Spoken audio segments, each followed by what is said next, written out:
gooseberry pie. It's pretty tasty and it's an absolute fabulous treat in about, oh, say June, wouldn't you say? Yes. Yeah, you think? Well, that was a good treat, right? Wasn't it tasty? So, what are gooseberries aside from delicious? Here, go lick the plate. So what are gooseberries? They are tiny little berries. My variety is green, but they can be yellow, they can be white, they can be purple, red, pink, and anything in between. This is one of our plants behind me. The plant will probably grow for 15, 20 years easy probably. They get about 5 feet tall and wide. So hiding underneath these branches, you can find a bounty of gooseberries right underneath, just hanging out until it is time for them to be picked. When they're ripe, they'll be a little bit squishy, they'll give, but depending on how tart you like your fruit, like if you're the type that likes rhubarb without the strawberries to sweeten it up, you'll really like these. Or if you like sour candy like Sour Patch Kids or other things like that, you're gonna like these, okay? One of the main problems though with this plant are these really, really wicked thorns. They are crazy. Can you hear that?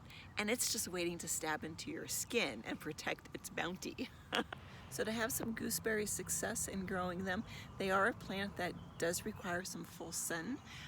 They do really like compost mixed into their dirt. They also love a thick layer of mulch. They self-pollinate. So if you only have room for one, you're in luck. This is a good bush for you to grow in your garden. Typically we harvest our fruit, we cook it all, and we do harvest it slightly underripe because we do like it tart. So it's probably about early June, maybe a little bit later. If it's been cloudy and cool, it's going to take it longer to ripen. But man, once you get some days of some heat coming in, you better come on out and check these often because they are going to be going fast. And when they're really ripe, and you can absolutely eat these fresh, you do not need to cook them at all. You want them to be a little bit sweeter than where they are right now. Right now it is some serious pucker power, but they'll change over to a blush, and then they'll go into a fun deep almost magenta color. It's actually really cool, and that's when they get really sweet.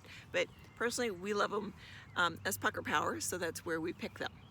You can use anything that you use berries in, you can use the gooseberries in. So pies, obviously we recommend it to be with a crisp topping.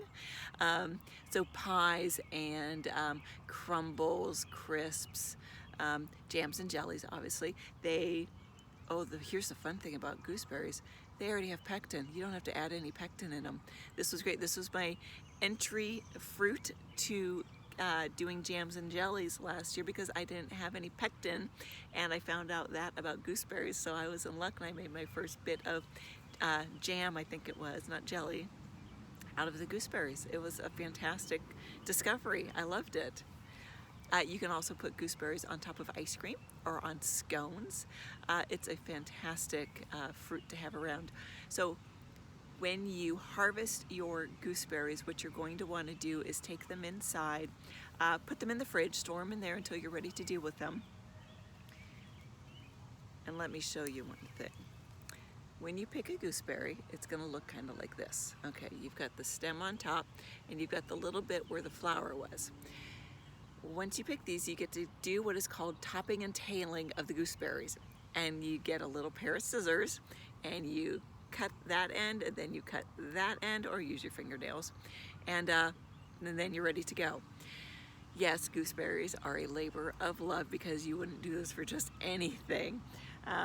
Between the thorns and the topping and tailing of hundreds of gooseberries, you do this because you love somebody a lot. Another really cool thing about gooseberries is that if one of the branches is touching dirt, it'll root and you'll have another one. Yay, free plant.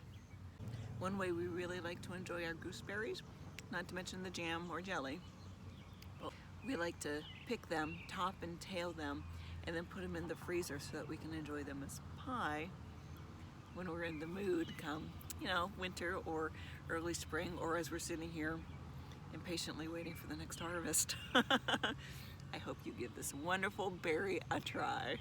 See you next time.